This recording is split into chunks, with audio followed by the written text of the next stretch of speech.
हिवाळ्यामध्ये हार्ट अटॅकचा धोका थोडा जास्तच वाढतो, कारण थंडीत रक्तवाहिन्या आकुंचन पावतात, रक्तदाब वाढतो आणि शरीरावर ताण येतो.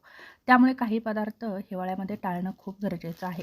जसं की जास्त तेलकट आणि तुपट पदार्थ, भजी, वडा, समोसे, तूप जास्त घातलेली भाजी किंवा पुरी, लोणी जास्त प्रमाणात. हे का धोकादायक आहे? तर यामुळे खराब कोलेस्ट्रॉल वाढतं, रक्तवाहिन्यांमध्ये ब्लॉकेजेस होण्याचा धोका वाढतो. आधीच हिवाळ्यामध्ये रक्त जाड होतं. याऐवजी तुम्ही वाफाळलेले, उकडलेले, कमी तेलात बनवलेले पदार्थ नक्कीच खाऊ शकता. त्याचप्रमाणे मांस, रेड मीट, मटण नक्कीच टाळा, कारण यामध्ये सॅच्युरेटेड फॅट खूप असतं. यामुळे हृदयावर अतिरिक्त ताण येतो आणि रक्तदाब वाढतो. याऐवजी तुम्ही मासे, डाळी, कडधान्ये नक्कीच घेऊ शकता. अति मीठ असलेले पदार्थ जसं की लोणचं, पापड, चिप्स नक्कीच टाळा. यामुळे रक्तदाब अचानक वाढतो. हिवाळ्यात BP आधीच वाढलेला असतो. यामुळे दिवसाला 1 चमच्यापेक्षा कमी मीठ नक्कीच आहारामध्ये ठेवा.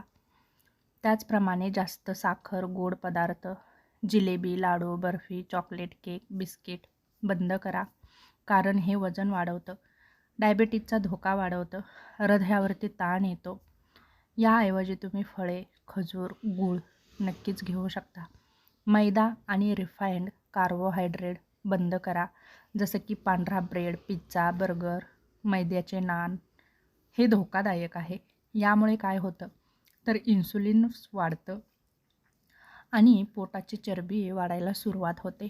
याऐवजी तुम्ही ज्वारी, बाजरी, नाचणी, ओट्स घ्या.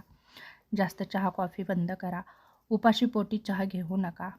हे का टाळावं, तर यामुळे आपले हार्टबीट अनियमित होतात, BP वाढतो. याऐवजी तुम्ही 1 ते 2 कप दूध घ्या.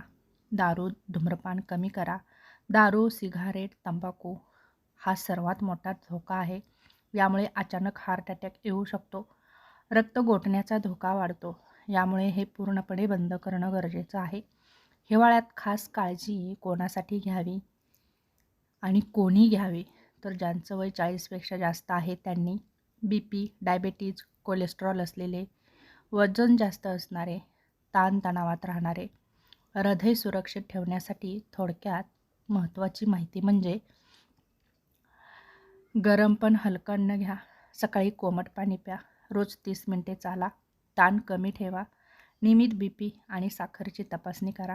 यासारख्या जर गोष्टी केल्या तर नक्कीच तुम्ही हार्ट अटॅक येण्यापासून स्वतःचा बचाव करू शकता आणि तुमच्या जीवनशैलीमध्ये थोडासा बदल हा नक्कीच करा. जर तुम्ही हे केलं तर नक्कीच तुम्ही सदृढ आणि निरोगी राहू शकता.